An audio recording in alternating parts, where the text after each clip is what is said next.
High বন্ধুরা, তোমরা সবাই কেমন আছো? দেখতেই পাচ্ছ আজ হতে আমাদের পুরীতে খুব লাস্ট ডে, তো মনটা খুবই খারাপ। আমরা সকাল সকাল ঘুম থেকে উঠে চলে এসেছি সমুদ্রের পাড়ে। আমরা এই কাকুটাকে ম্যাগি তৈরি করতে দিয়েছিলাম ব্রেকফাস্ট। আমরা ম্যাগি খেয়ে তাড়াতাড়ি রেডি হয়ে বেরিয়ে পড়লাম সমুদ্রে স্নান করতে যাওয়ার জন্য। দেখতেই পাচ্ছ আমরা এখন চলে এসেছি সমুদ্রের পাড়ে। কত মানুষের ভিড়, সকলেই কেউ খেতে ব্যস্ত, সকাল থেকেই ভিড় জমিয়েছে সমুদ্রের পাড়ে। তো যাই হোক, কথা না বাড়িয়ে চলো আমিও যাই।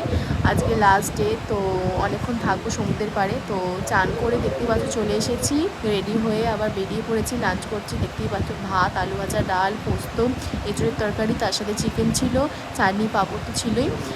তাড়াতাড়ি খাওয়া দাওয়া সেরে আমরা তাড়াতাড়ি বাড়িতে চলে গেছিলাম। গিয়ে আবার বিকেলবেলা তাড়াতাড়ি বেরিয়ে পড়েছিলাম একটু সমুদ্রের পাড়ে ঘুরতে। আজকে লাস্ট দিন, খুবই মনটা খারাপ লাগছিল, কিন্তু কী করবো, বাড়িতে যেতেই হবে।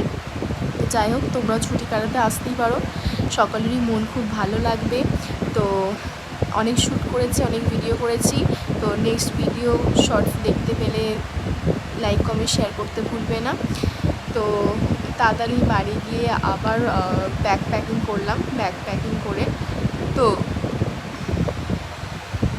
দেখতেই পাচ্ছ এখন মিস্টার হাজবাবু ট্রলি ব্যাগ নিয়ে নিচে যাচ্ছে। আমরা এখন হোটেল ছাড়বো।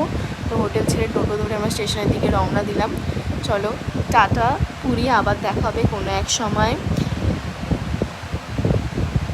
আমাদের ট্রেন ছিল ঠিক রাত্রি 11টা 05 নাগাদ। তো দেখতেই পাচ্ছ আমরা স্টেশনে বসে এই ট্রেন ঢুকলো, এবার ট্রেনে উঠে পড়েছি। যাই হোক, এবার বাড়ির দিকে রওনা দিই। চলো টাটা, বাই বাই। কেমন লাগলো জানিও।